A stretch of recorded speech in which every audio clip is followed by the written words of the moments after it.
In the 2024 election, Donald Trump secured a massive political mandate from rural America, capturing 78% of farming-dependent counties.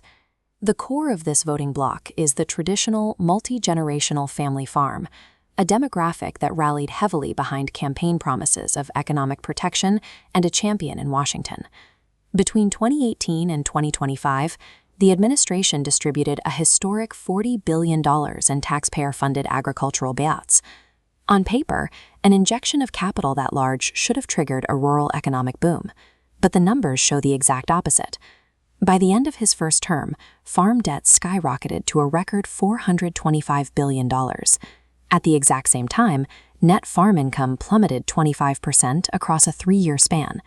And by 2025, Chapter 12 farm bankruptcies spiked by nearly 50%, with projections showing roughly 15,000 agricultural operations going.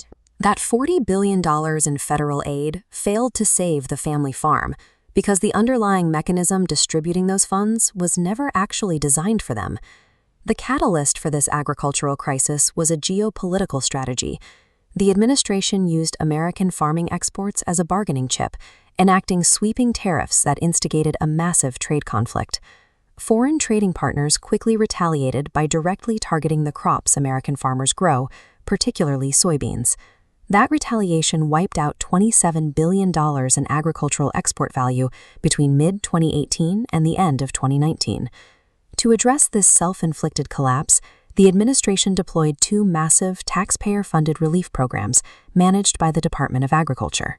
While the administration framed these billions in federal checks as proactive support for rural America, they functioned strictly as damage control, attempting to backfill the massive hole created by their own tariff policies. The core problem with both of these relief programs lies in their mathematical design. The government chose to distribute the bailout funds based strictly on acreage and production volume, rather than actual economic need. Tied to volume, the top 10% of farms captured half of all bailout funds. The top 1% averaged over $180,000 each. Meanwhile, the bottom 80% of small family farms received less than $5,000. The administration's mathematical formula guaranteed a specific outcome. Large corporate entities absorbed the taxpayer relief, while small family operations absorbed the economic devastation of the trade war. The permanent result of this policy loop is a radically consolidated agricultural sector, increasingly dominated by massive industrialized operations. The mechanics of this consolidation are straightforward. Small farms, starved of their usual export markets by the retaliatory tariffs, simply ran out of cash and were forced into default. Then, the taxpayer-funded bailout structure armed the massive corporate megafarms with the exact capital they needed to buy up the foreclosed land of their smaller competitors.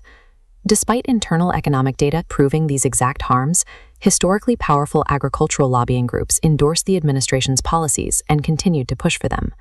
Small family farmers delivered a massive political mandate to the administration, expecting economic protection in return. Instead, they were taxed for their loyalty, watching their livelihoods collapse while a multi-billion-dollar bailout was handed directly to corporate agriculture.